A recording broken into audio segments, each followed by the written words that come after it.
Después del diluvio posiblemente no quedó nada, o posiblemente no era un lugar, era una condición distinta.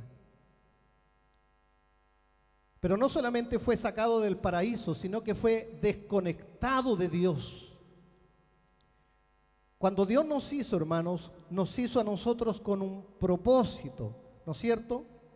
Por algo nos diseñó como somos. Él dice, hagamos al hombre a nuestra imagen, y empezó a darnos un diseño que pudiera manifestar lo que Él quería manifestar en nosotros.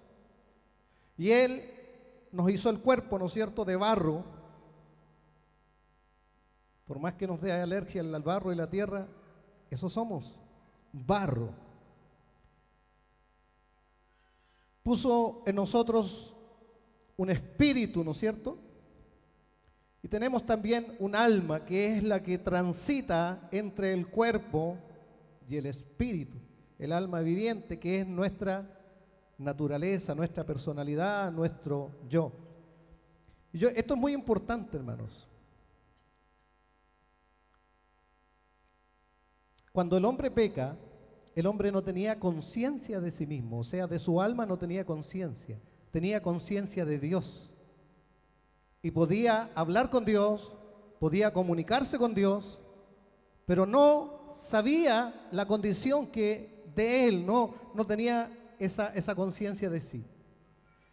Y cuando peca, inmediatamente algo pasa, pierde Dios y el hombre la conexión. Fíjense que Dios pregunta, ¿dónde estás? Antes nunca le había preguntado dónde estaba el hombre. Y en esta oportunidad Dios le tiene que preguntar, Adán, ¿dónde estás tú? ¿No es cierto? Es como que tenía un GPS y de repente se desconectó, se apagó y se perdió esa conciencia, se perdió, ¿no es cierto? Dios dijo algo pasó. Y Adán contesta, lo que pasa es que yo escuché tu voz en el huerto y tuve miedo porque estaba desnudo. Fíjense, por primera vez él se ve a sí mismo y se ve que está desnudo, y el Señor le dice, ¿qué te enseñó a ti que tú estabas desnudo? ¿Acaso has comido del árbol que yo te dije que no tienes que comer? Y de ahí en adelante, hermanos, el hombre pierde toda noción de Dios. Por eso que todas las filosofías de estos últimos tiempos, ¿no es cierto? Hay unos grandes filósofos, escritores y personas, uno que dijo que Dios se había muerto, otro que del psicoanálisis, y cosas que a veces a uno le dan rabia como cristiano, dice, pero ¿cómo este impío? Mire lo que escribe. Escribe lo que escribe un ser natural, porque el hombre fue degradado de estar en condiciones de tener comunión con Dios a la condición de ser un poquito más arriba que los animales, porque nosotros tenemos conciencia y los animales no la tienen. Por lo menos nosotros creemos que no la tienen, porque hay algunos animalitos más conscientes que nosotros, ¿no? ¿Eh?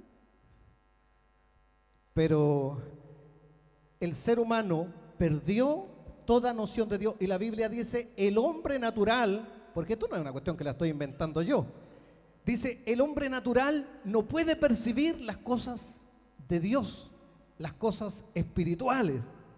Y Cristo le dijo a la samaritana que Dios busca adoradores que le adoren en espíritu y en verdad. O sea, en esa parte que Él puso para su comunión, la parte del alma era para la comunicación exterior, pero la parte del espíritu era para la comunicación con Dios, era la conexión con Dios. Y cuando el hombre peca, esa parte se desconecta de Dios y esa parte muere. El día que pecare, de cierto, morirás. Decíamos a Adán que quedó viviendo 930 años más, pero con una vida que fue solo el impulso de la vida divina. Imagínate lo que hace la vida divina. Es como un ventilador desenchufado y que queda dando vuelta, pero ya no hay más corriente.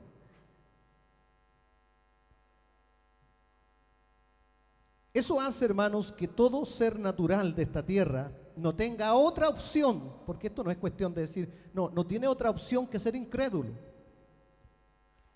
Y lo más importante es esto, que si Dios no hubiese tomado la iniciativa de manifestarse y revelarse, nosotros no podríamos salir jamás de la oscuridad. Nunca. Y el hecho que usted crea, no es que usted aprendió y no es que le enseñaron, no es nada de eso. Es que Dios a usted lo alcanzó y tuvo lástima de usted para que usted lo conozca a Él, para que usted tenga fe en algo que es, racionalmente hablando, imposible de tener fe. Porque si a nosotros vinieran a hacer un estudio acá, ¿no es cierto?, de eso así como un reportaje, un canal de televisión, ¿y ustedes en qué creen? Y que Dios no está mirando, y que Dios está en este lugar, y los otros andarían con la cámara buscando en qué lugar estará sentado Dios para verlo. No está. Y que Dios me oye. ¿Y cómo sabes tú que Dios te oye? No, porque yo creo que Dios me oye. El hombre no puede entender esas cosas. De que Dios le oye, de que este libro es la verdad, es lo que menos quieren saber de esto. Aunque muchas veces lo citan, aún los incrédulos lo citan, pero lo citan para encuadrar a los demás, pero nunca para decir, sabe, esto es palabra de Dios. Entonces, Dios hizo un gran milagro al manifestarse a nosotros, todos, no importa que usted hubiese nacido en un hogar cristiano. Mire, algunos piensan, bueno, yo no, porque yo nací en un hogar cristiano y a mí me enseñaron desde chico. Bueno, hay personas que nacieron en un hogar cristiano igual que tú, y a lo mejor en un mejor hogar, más cristiano que tu hogar, y hoy día andan descarriados afuera. Y hoy día no están aquí, ni están en ninguna parte, están descarriados. O sea, no es porque, como dijo el pastor Darío, no es porque tú nazcas en un garage, vas a hacer un auto. El hecho de que tú nazcas en un hogar cristiano no te convierte en un cristiano. Lo que te convierte en cristiano es que un día Dios tenga lástima de ti y se manifieste a tu vida y se revele a tu vida y tú puedas saber que Dios es verdadero y que Dios es real.